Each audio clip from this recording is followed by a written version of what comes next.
10টা শুরু করছি টপ নিউজ এট 10। স্ট্রোকে আক্রান্ত, একটু হাঁটলেই হাঁফিয়ে যান। ইনহেলার নিয়েই হাজির এসআইআর শুনানিতে। কেউ আবার ঠিকমতো হাঁটতে পারেন না, তবু শুনানির জন্য সরকারি দফতরে যেতে হয়েছে। কারো রবিবারই ছিল প্রসবের দিন, তিনিও হিয়ারিংয়ে। এসআইআর শুনানিতে দিকে দিকে হয়রানির অভিযোগ। আমার নামটা মধ্যেখানে ছিল না। 2002 সালে নাম ছিল, ভোট দিয়েছি।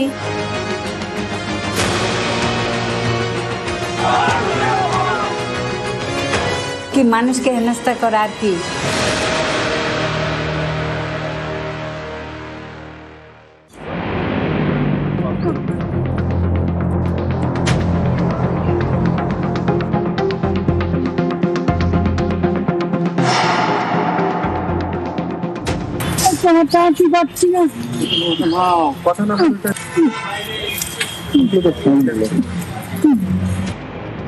হুগলির চুচুড়ার গৌরী মান্না, বয়স 70 ছুঁই। কয়েক বছর আগে স্ট্রোক হয়, হার্টেরও সমস্যা রয়েছে। একটু হাঁটলেই শ্বাসকষ্ট, ভরসা ইনহেলার। এই অবস্থাতেও তাকে যেতে হয়েছে এসআইআর শুনানিতে।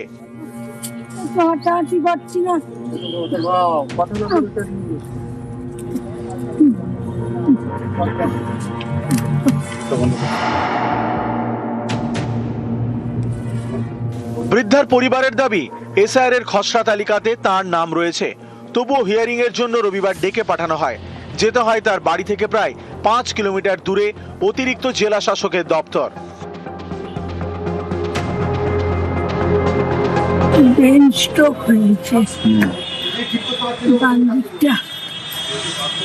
মাথায় জল জমেছে, কথা বলতে পারি না, শ্বাসকষ্ট হয়েছে। হিয়ারিং এ কেন ডেকেছে এখানে জানি না। ওনার কি তালিকায় নাম নেই? নাম আছে, নাম নেই বলছি, নতুন করে নাম তোলা হলো। 95 সাল থেকে আমার নতুন ভোটার কার্ড রয়েছে, এখন নাম নেই বলছি।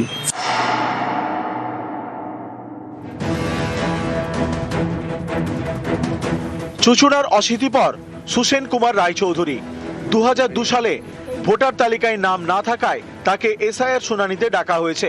বৃদ্ধের দাবি, তার কোমর ভাঙা, হাঁটতে সমস্যা, তা সত্ত্বেও যেতে হয়েছে অতিরিক্ত জেলা শাসকের দপ্তরে এসআইআর শুনানিতে। তো আমি সরকারি অফিসার। তা এখানে 2002-এ কি নাম ছিল? নাম নাই তো দেখছি। এখন এই বয়সে আসা তো খুবই মুশকিল। সনকা দাস আগে থাকতেন পূর্ব মেদিনীপুরের তমলুকে, এখন থাকেন পাঁশকুড়ার খিরায়ে। ঠিকমতো হাঁটতে পারেন না। তার দাবি, 2002 সালের ভোটার তালিকায় নামে ভুল রয়েছে, তাই এসআইআর শুনানিতে আসতে হয়েছে প্রায় 1.5 ঘন্টা দূরে তমলুকের এক পঞ্চায়েত অফিসে। ভোটে গেছে, এই কাগজগুলো জমা দিচ্ছে। হ্যাঁ, হ্যাঁ, আমার তো পাটা খোঁড়া, কি করবো, কিছু করার নেই। মেয়ের বাড়ি চলে গেছে, ছেলে তো মারা গেছে, কিছু করার নাই। পশ্চিম মেদিনীপুরের চন্দ্রকোনা, এখানকার বাসিন্দা বন্দনা মণ্ডল অন্তঃসত্ত্বা। তার পরিবারের দাবি, রবিবারই ছিল প্রসবের দিন, তিনিও গিয়েছেন শুনানিতে। বাড়ি থেকে প্রায় 7 কিলোমিটার দূরে চন্দ্রকোনা 2 নম্বর ব্লকের বিডিও অফিসে। ওই ভোটার কার্ডের কোনো কিছু সমস্যা আছে হয়তো। প্রসূতি প্রেগনেন্ট তো, আজ ডেট ছিল, আজ হিয়ারিং এর জন্য ডাকা হয়েছে, আসছি। পার্ক সার্কাসের বাসিন্দা মুস্তারিন বেগম, বয়স প্রায় 80, ঠিকমতো হাঁটতে পারেন না। রবিবার তাকে ডাকা হয় এসআইআর শুনানিতে। নাতিকে সঙ্গে নিয়ে লেডি ব্রেবন কলেজে যান বৃদ্ধা। हमको 2 नाम था, मगर फिर भी बुलाया गया। हम बोला भी कैसे चलेंगे, नहीं सके बाबू, नहीं आइए, यहाँ लेके आइए, कागज जमा होगा। रिक्शा में पकड़ के चढ़ाया। নিউজ 18 বাংলা।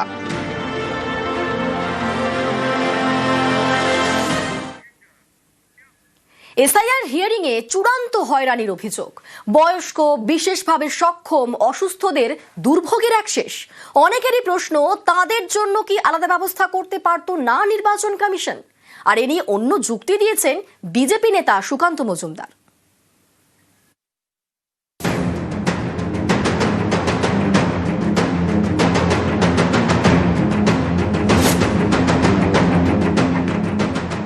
পশ্চিমবঙ্গে চলছে এসআইআর শুনানি। দ্বিতীয় দিনেও বিভিন্ন শুনানি কেন্দ্রে ভিড়ে ভিড়, লম্বা লাইন, এতে ভোগান্তির এক শেষ। আচ্ছা, ভোটটা দিতে তাহলে ভোট কেন্দ্রে কিভাবে আসবেন? তখন অসুবিধা হবে না? তো যাদের ভোট দেওয়ার ইচ্ছে নেই, যেমন ধরুন আমার বাবা অসুস্থ মানুষ, তিনি ভোট দিতে যেতে পারেন না, বা এসআইআর নিয়ে তার নাম নিয়ে মাথা ঘামায় না। তো আপনি যদি ভোট দিতে যেতে পারেন, এসআইআর দিতে যেতে পারবেন না কেন? আমি তো এটা বুঝতে পারছি। তবুও আমি নির্বাচন কমিশনের কাছে বলবো, যারা অসুস্থ মানুষ তাদের জন্য বিশেষ অপশন দেওয়া হোক। ইনি গৌরী মান্না। পরিবার জানিয়েছে সম্প্রতি তার সেরিব্রাল অ্যাটাক হয়, তারপর থেকে ঠিকমতো হাঁটতে পারেন না, সব সময়ের সঙ্গী ইনহেলার। এরকম অসুস্থ শরীরে রবিবার তাকে যেতে হয় হুগলির চুঁচুড়া শুনানি কেন্দ্রে। ব্রেন স্ট্রোক হয়েছে, বাম দিকটা মাথায় জল জমেছে, দাঁড়াতে পারি না, বসতেও পারি না। আপনি ভোট দেন তো? ভোট দেন তো? কষ্ট করে যাই। কলকাতায় টালিগঞ্জ গার্লস স্কুলেও চলছে শুনানি।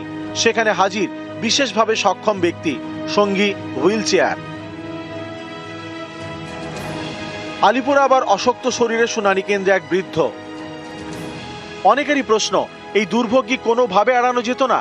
বিকল্প কোনো ব্যবস্থা কি করতে পারত না নির্বাচন কমিশন? এই নিয়ে অন্য যুক্তি দিয়েছেন বিজেপি নেতা সুকান্ত মজুমদার।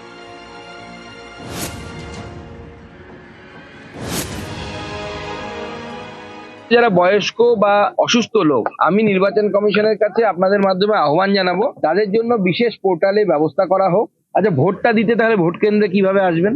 তখন অসুবিধা হবে না? তো যাদের ভোট দেওয়ার ইচ্ছে নেই, যেমন ধরুন আমার বাবা অসুস্থ মানুষ, তিনি ভোট দিতে যেতে পারেন না, বা এসআইআর নিয়ে তার নাম নিয়ে মাথা ঘামায় না। তো আপনি যদি ভোট দিতে যেতে পারেন, এসআইআর দিতে যেতে পারবেন না কেন? আমি তো এটা বুঝতে পারছি। তবুও আমি নির্বাচন কমিশনের কাছে বলবো, যারা অসুস্থ মানুষ তাদের জন্য বিশেষ অপশন দেওয়া হোক।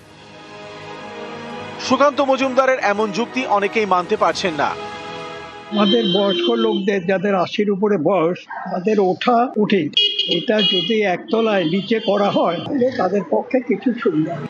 নির্বাচন কমিশনের নিয়ম অনুযায়ী যাদের বয়স 85 বছর বা তার বেশি, যারা বিশেষভাবে সক্ষম এবং বিএলওর কাছে আবেদন করেছেন, এমন অসুস্থদের বাড়িতে গিয়ে শুনানির ব্যবস্থা করবেন কমিশনের প্রতিনিধি। কিন্তু বাস্তবে এরকম কি আদৌ হচ্ছে? এ প্রশ্ন অনেকেরই।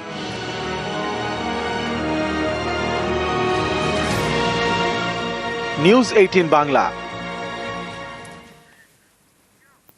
বয়স্ক ভোটারদের প্রতি বিজেপির কোনো সিম্প্যাথি নেই, সুকান্তর মন্তব্যে তোপ জয়প্রকাশ মজুমদারের।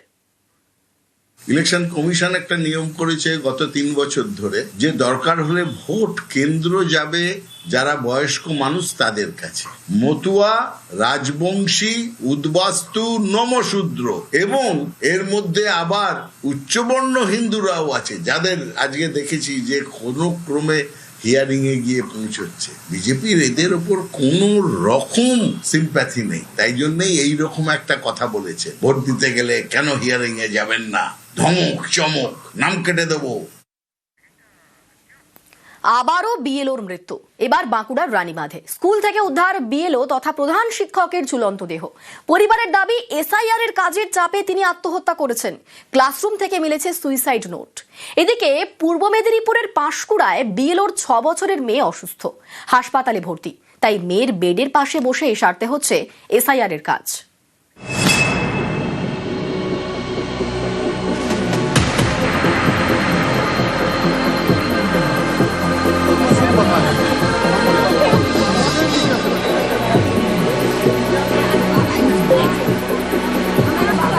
স্কুল থেকে উদ্ধার বিএলওর দেহ। প্রধান শিক্ষক বিএলও হিসেবে কাজ করছিলেন, নাম হারাধন মণ্ডল। পরিবারের দাবি, এসআইআর এর কাজের চাপে তিনি আত্মহত্যা করেছেন। যে ক্লাসরুম থেকে বিএলওর দেহ উদ্ধার, সেখান থেকে সুইসাইড নোটও মিলেছে বলে দাবি। তাতে লেখা, বিএলওর কাজের চাপ নিতে পারছি না, বিদায়।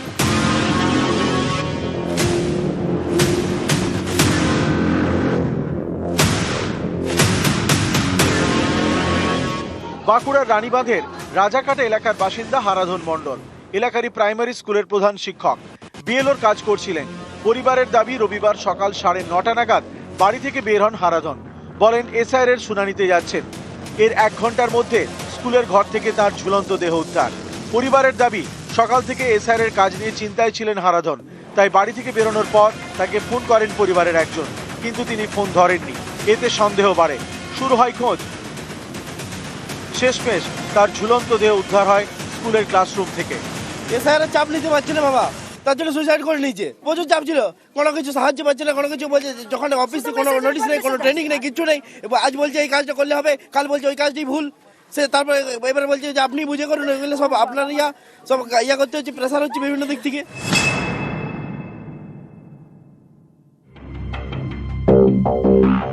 পূর্ব মেদিনীপুরের পাঁশকুড়া, এখানকার বিএলও অতনু জানা।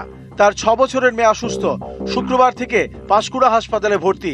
এদিন অতনুর এসআইআর এর কাজের চাপ, তাই হাসপাতালে মেয়ের বেডের পাশে বসেই এসআইআর এর কাজ সারছেন। এই মুহূর্তে কাজটা আমাকে করতে হবে, বিকল্প কোনো রাস্তা নেই, যত কঠিন হলেও করতে হচ্ছে। কতদিন রয়েছে আপনার মেয়ে এখানে ভর্তি? 3 দিন চলছে। এখন ডাক্তারবাবুর সাথে কথা বললাম, ডাক্তারবাবু বলছে এখনো কিছুদিন রাখতে হবে, পুরোপুরি সংকটমুক্ত নয়। তো আপনাকে এখানেও কাজ করতে হচ্ছে, প্লাস পাঁশকুড়াতে গিয়েও কাজ করতে হচ্ছে। পাঁশকুড়াতে গিয়েও করতে হচ্ছে। এই ধরনের ইস্যু যদি কেউ কারো থেকে থাকে আমার নলেজে আসলে আমি চেষ্টা করব একদম ব্যক্তিগতভাবে তার পাশে থেকে, তার যাতে এই সমস্যাটা কোনো কাজের ক্ষেত্রে বিঘ্ন না ঘটায় সেটা ইনশিওর করা। বাঁকুড়া থেকে প্রিয়ব্রত গোস্বামী এবং পূর্ব মেদিনীপুর থেকে সুজিত ভৌমিক, নিউজ 18 বাংলা। বিএলওর আত্মহত্যায় প্রতিবাদ বাঁকুড়ায় সরব বিএলও অধিকার রক্ষা কমিটি। গতকাল রানীবাঁধে আত্মঘাতী বিএলও, এসআইআর এর চাপে আত্মঘাতী বলে অভিযোগ। বিএলওদের উপর চাপ কমানোর দাবি, চাপ না কমালে বৃহত্তর আন্দোলনের হুঁশিয়ারি। মহিদুল ইসলাম এবং মাননীয় প্রীতম হালদার সেকেন্ডারি রাজ্য সভাপতি, ওনারা দীর্ঘদিন ধরে লড়াই চালিয়ে যাচ্ছেন ইসিআইয়ের সামনে। তারা তাতেও ভীত সন্ত্রস্ত। প্রতিবাদে পথে নামতে হচ্ছে। কেন বাংলার শিক্ষক শিক্ষিকাদেরকে টানা 35 দিন ধরে কলকাতার রাজপথে অবস্থান আন্দোলন চালিয়ে যেতে হচ্ছে? আমরা আপনাদের কাছে সেই কথা। এসআইআর এর নামে বিএলওদের উপর যে নিদারুণ মানসিক নির্যাতন চলছে এবং তার বলি হিসাবে আজকে 51তম মানুষ এই পৃথিবী ছেড়ে চলে গেলেন, এটা যাতে আর না হয়, তাদেরকে যাতে সুরক্ষিত করা হয়, সেই দাবিতে আমরা এই পথসভা করেছি। ইসিআইয়ের যে ভুল সিদ্ধান্তের ফলে বিএলওদের উপর যে একটা চাপ তৈরি হয়েছে এবং এই চাপের ফলস্বরূপ বিভিন্ন বিএলও কিন্তু আত্মঘাতী হচ্ছে, যাতে করে আগামী দিনে এই ধরনের ঘটনাগুলো আর না ঘটে, তার দাবিতেই আমাদের মূলত আন্দোলন।